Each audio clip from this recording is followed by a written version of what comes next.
I'm Bill Teeple, the director of ICON, Iowa Contemporary Art, and we're in one of the ICON galleries this afternoon in Fairfield, Iowa, Gallery 51 East. And one of our featured artists this month is Winifred Boggs. Hi, Winifred. Hi, Glad to Bill. have you here. It's a pleasure to be here. Your exhibit is unique. They seem on first view to be little abstract watercolors. But as we read more about it and we look around the room, we have a name under each painting, and the name obviously is not the artist because we know you're the artist. Then we realize these are abstract portraits. Can you say a little bit about how you do these? I don't have quite a name yet for my paintings. I've thought about intuitive paintings or abstract intuitive paintings. What I do is I feel into the person that I'm making the painting for. I don't necessarily have to know the person or have even met the person. And basically I just know their names. And when I start, I get a feeling for them in color, in form, some essence of them, and that's where I start. And as I'm working on the paintings, I sometimes find more in the work than I initially started with.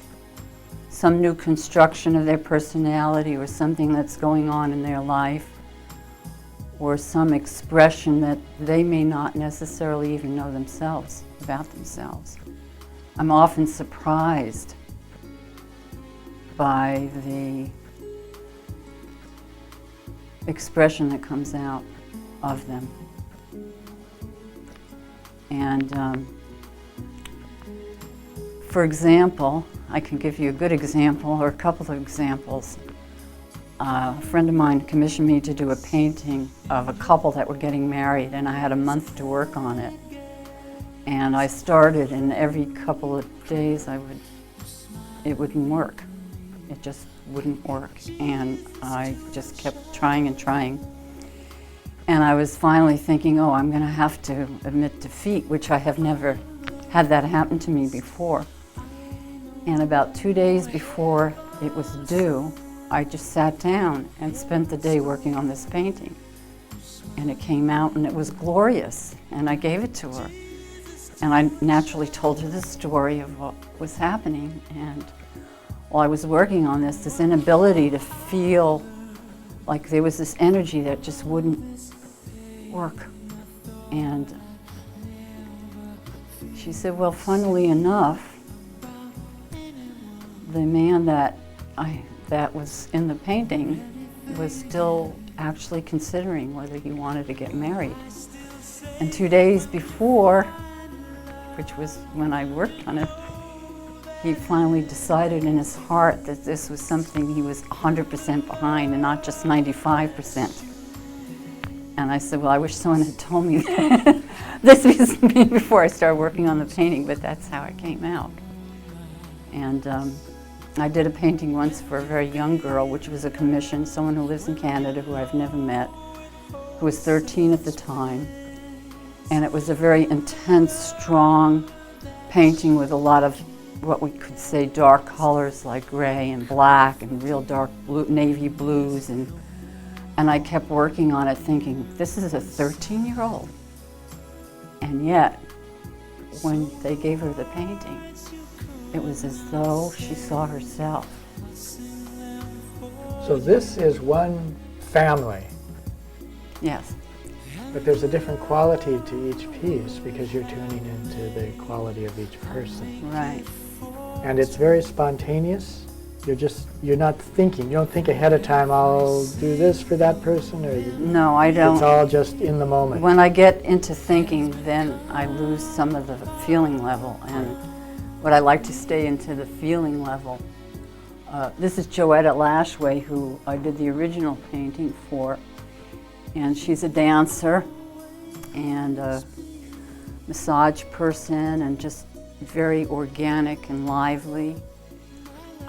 these colors were very, very strong when I did her. This is her son, Keith, and this painting I did before Keith was actually born.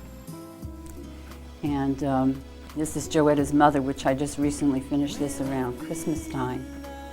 And she has a very delicate essence to her.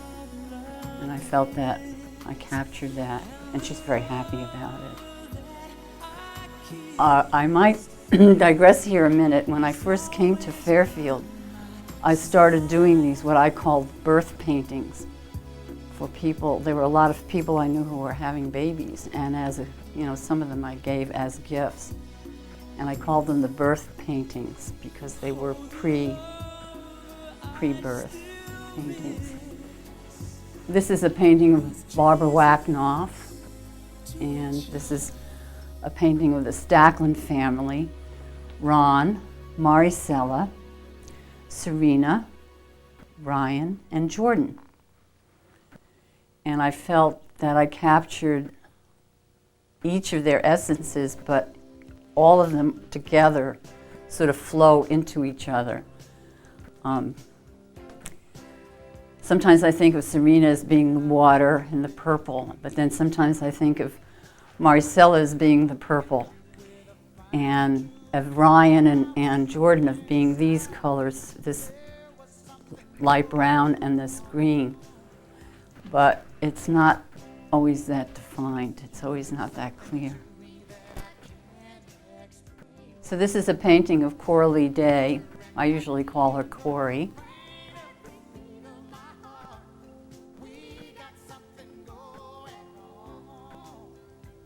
And I felt very strongly about this shape for her.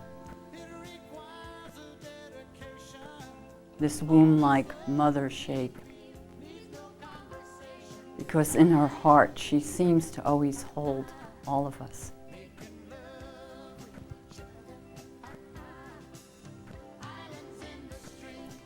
And then the picture underneath it is a portrait of her mother, Margaret Cleveland, who's also the mother of Clyde Cleveland.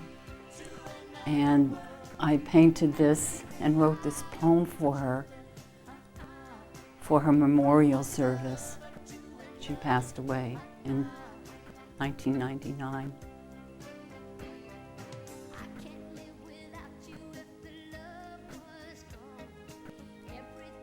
This painting was for Father Roger DeGank for his 90th birthday. It's an interesting story which we can't tell you now, but I lived in a monastery in Northern California called Redwoods Monastery in the late 60s for a number of years.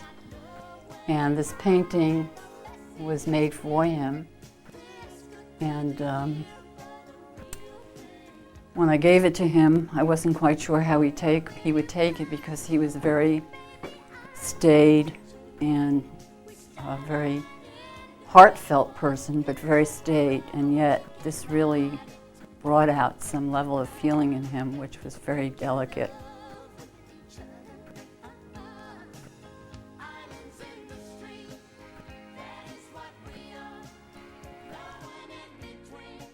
This is a painting of John and Sharon Gilbert. Actually, he's known as Fax Gilbert. He does mime and magic all over the state of Iowa and teaches in the public schools. He has many different kinds of programs. He also does programs in Nebraska and Illinois. And his wife, Sharon, who is a writer and an artist. Fax and Sharon have been friends of ours since 1977. And I've always loved this painting myself because it brings out the joyous, wonderful sense of life that both of them contain in their hearts, and also their artistic qualities and their liveliness. So I'm so pleased to have been able to put this show together and bring these pieces together from all over the city and all over the country. It's a very unique exhibit, and thank you very much for bringing your things to my gallery. It's been an honor to be in your gallery and an honor to work with you, too. Thank you, Bill.